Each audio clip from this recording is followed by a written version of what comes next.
Hi అండి, welcome to smart kitchen. ఈరోజు మన కిచెన్లో గుత్తి వంకాయ కర్రీ అయితే చేస్తున్నానండి. ఎంతో టేస్ట్గా ఉండే కర్రీ అయితే ప్రిపేర్ చేద్దాం రండి.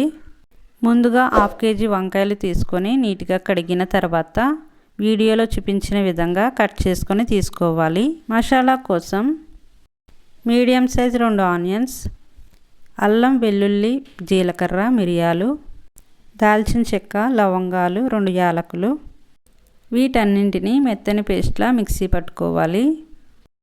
ఈ మసాలా పేస్ట్లో 1 స్పూన్ కారం వేసుకోవాలి. కర్రీకి సరిపడగా 1 స్పూన్ సాల్ట్ వేసుకోవాలి. 1 టేబుల్ స్పూన్ పసుపు వేసుకోవాలి. ఉప్పు కారం మసాలా మొత్తం కలిసేటట్టు బాగా కలుపుకోవాలి. ఇలా కలిపెట్టుకున్న మసాలాని ముందుగా కట్ చేసి పెట్టుకున్న వంకాయల్లో స్టఫ్ చేసుకోవాలి. అన్ని వంకాయలు ఇదే విధంగా మసాలా పేస్ట్ని స్టఫ్ చేసుకోవాలి. ఈ గుత్తి వంకాయ కర్రీని ఒక్కొక్కరు ఒక్కో విధంగా చేస్తారండి. రెగ్యులర్గా చేసేలా కాకుండా ఇలా ట్రై చేయండి. కర్రీ అయితే చాలా టేస్ట్గా వస్తుంది. నేనైతే అన్ని వంకాయలకు మసాలా పేస్ట్ స్టఫింగ్ చేసేసానండి. ముందుగా స్టవ్ వెలిగించి ప్యాన్ పెట్టుకోవాలి. ఆయిల్ వేసుకోవాలి. ఆయిల్ బాగా హీట్ అయిన తర్వాత కరివేపాకు వేసుకోవాలి. ముందుగా కట్ చేసి పెట్టుకున్న 4 పచ్చిమిర్చి వేసుకోవాలి. వంకాయలను కూడా ఒక్కొక్కటిగా ఆయిల్లో వేసుకోవాలి. అన్ని వంకాయలను వేసిన తర్వాత గరిటె పెట్టకుండా మూత వేసుకొని మగ్గించుకోవాలి. ఈ కర్రీలో కొంచెం ఆయిల్ ఎక్కువగానే పడుతుందండి.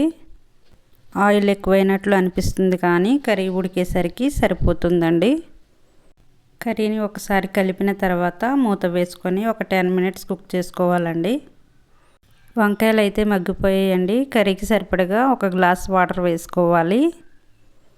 మూత వేసుకొని ఒక 10 minutes కుక్ చేసుకోవాలి.